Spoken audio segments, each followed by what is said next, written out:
Hi everyone.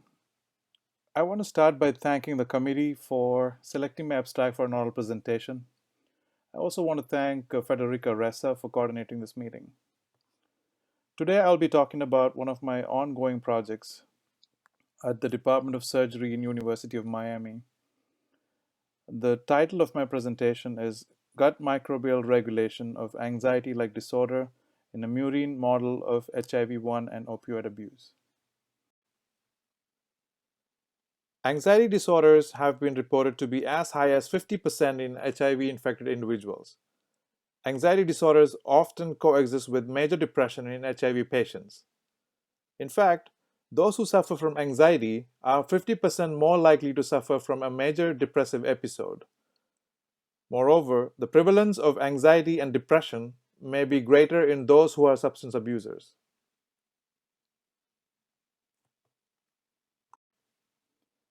A number of recent studies have indicated an important role for the gut microbiota in mental health as well as in the development of cognitive and psychiatric disorders, including dementia, depression, and anxiety, through the bidirectional microbiota-gut-brain axis. The gut microbiome can regulate brain function by either producing neurotransmitters, including GABA, which has potent anxiolytic effects, by regulating immune function, by modulating vagus nerve transmission, or by producing various other metabolites such as short-chain fatty acids.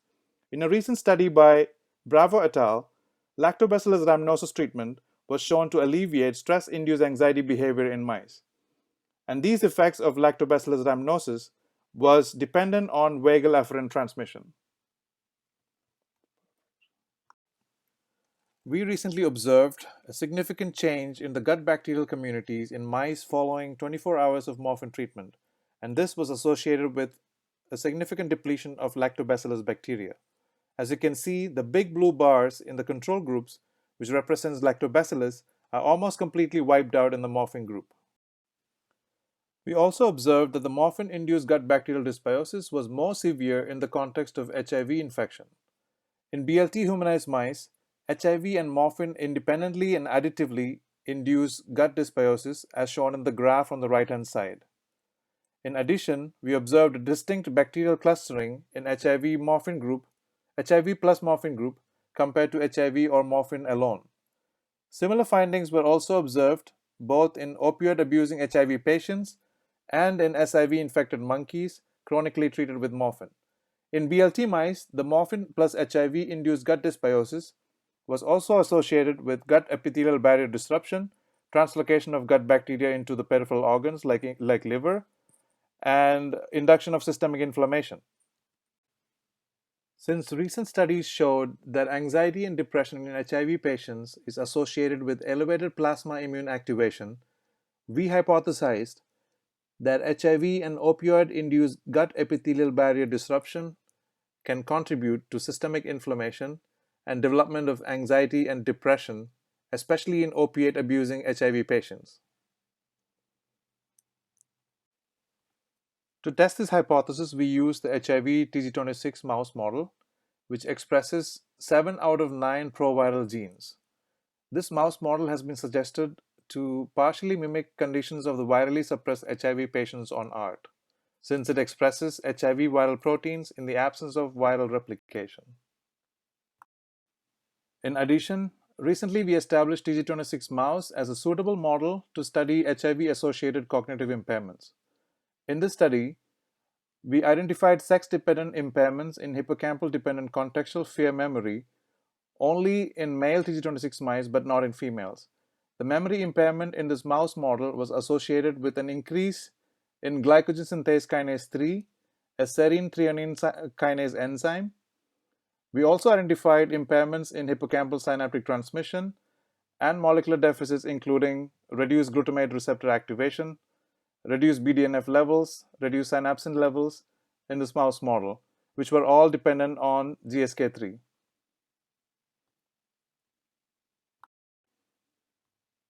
We therefore next sought to use this mouse model to study anxiety behaviors using the open field test. This test makes use of the innate aversive behavior of rodents to a novel environment. Typically, an anxious mouse would spend most of the time along the sides of the wall or the outer zone indicated in blue, whereas a less anxious mouse would come out to explore open area or the inner zone, which is shown in green. The degree of anxiety in animals can be measured with multiple parameters, including the time spent in the inner zone or the frequency of visits to the inner zone. For this study, we used a total of 4 groups of mice, littermate wild-type and Tg26, which were treated either with saline or morphine.